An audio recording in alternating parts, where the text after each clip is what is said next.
Mumbai Tug brought to you by Sunny's World. Pune's Pride Sunny's World, Life in Funshine.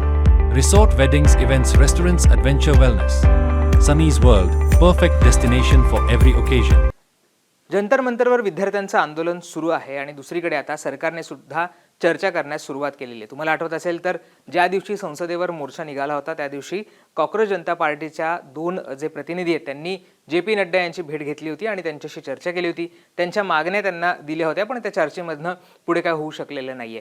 काल आता पुन्हा एकदा चर्चेची दार आहे ती सुरू झालेली आहेत।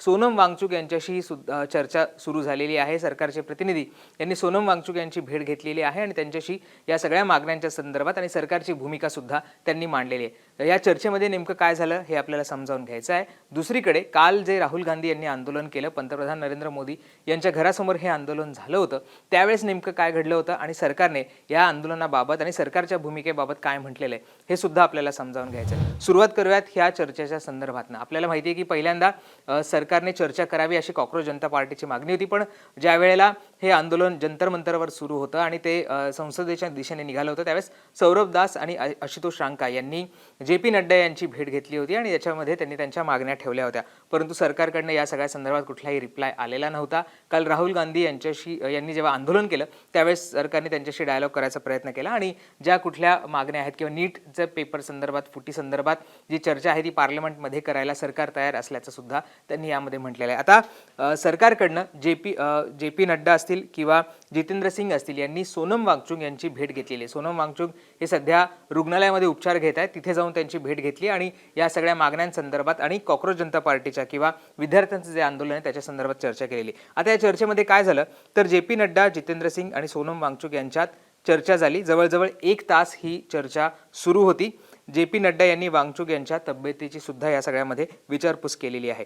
जे.पी. नड्डा आणि जितेंद्र सिंग यांनी वांगचुक यांना सांगितलंय की सरकार जे मुद्दे या आंदोलनातनं उभे करण्यात आलेले आहेत त्याच्यावर संसदेमध्ये चर्चा करायला तयार आहे। म्हणजे नीट पेपर फुटी असेल किंवा इतर जे मुद्दे आहेत त्याच्यावर संसदेमध्ये चर्चा करण्यास सरकार तयार असल्याचं सरकारकडनं आता सोनम वांगचुक यांना सांगण्यात आलेलं आहे।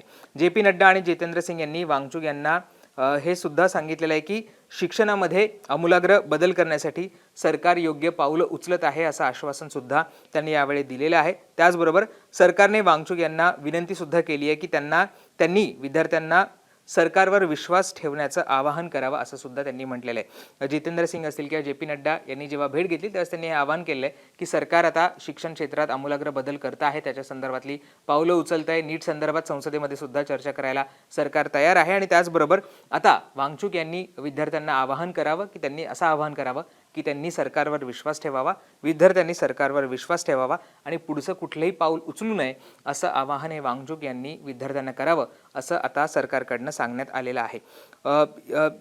सोनम वांगचुक यांना हॉस्पिटलमध्ये जेव्हा हे दोघं जाऊन भेटले त्याच्या आधी जितेंद्र सिंग आणि अमित शहा यांची सुद्धा चर्चा झाली, भेट झाली, त्यांची बैठक झाली आणि जवळजवळ 4 तास ही बैठक सुरू होती, चर्चा सुरू होती, ज्याच्यामध्ये वेगवेगळ्या विषयांवर चर्चा झाल्याचं सांगण्यात येते। अर्थात याचा तपशील बाहेर येऊ शकलेला नाहीये, पण सातत्याने विद्यार्थी हे धर्मेंद्र प्रधान यांच्या राजीनाम्याची मागणी करत आहेत।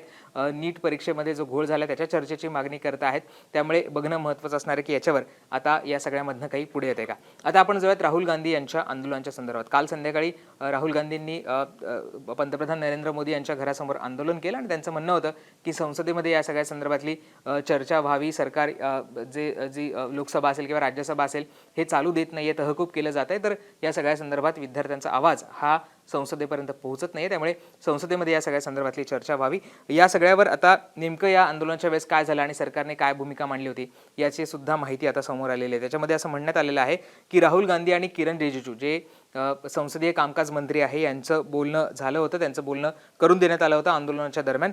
राहुल गांधी यांना सांगण्यात आलं होतं की जितेंद्र सिंग यांनी जेव्हा त्यांची भेट घेतली आणि त्यांनी म्हटलं होतं की सरकार या चर्चा करायला तयार आहे हे सांगितलं होतं आणि सरकार संसदेमध्ये चर्चा करण्यासाठी तयार असल्याचं सुद्धा त्यांनी स्पष्ट केलं होतं आणि आम्ही जितेंद्र सिंग यांनी जे तुम्हाला सांगितलं त्या पद्धतीने सरकार करायला तयार असल्याचं सुद्धा सांगण्यात आलं होतं, पण राहुल गांधी यांनी त्यांची मागणी बदलल्याचं नंतर सरकारकडनं सांगण्यात आलं। म्हणजे चर्चा करण्याची त्यांनी मागणी केली संसदेमध्ये, ती सरकारने मान्य केली, पण राहुल गांधी तिथनं हटायला तयार नव्हते आणि त्यांनी त्यांची मागणी बदलली असं सुद्धा सरकारचं म्हणणं आहे आणि त्यांनी शिक्षण मंत्र्यांच्या राजीनाम्याची मागणी केली आणि त्यानंतर थेट त्यांनी अमित शहा यांच्या राजीनाम्याची मागणी केल्याचं सुद्धा सरकारकडनं सांगण्यात आलेलं आहे. पहिली मागणी ही राहुल गांधींची मान्य करण्यात आली होती, पण त्यानंतर त्यांनी त्यांच्या मागण्या बदलल्याचं सरकारचं म्हणणं आहे आणि त्यांनी अमित शहा आणि शिक्षण मंत्र्यांच्या राजीनाम्याची मागणी केली आणि त्यानंतर अर्थातच पोलिसांनी त्यांना तिथे हटवण्याचा प्रयत्न केला आणि त्यानंतर डिटेन करून त्यांना पोलीस स्टेशनमध्ये घेऊन जाण्यात आलं होतं.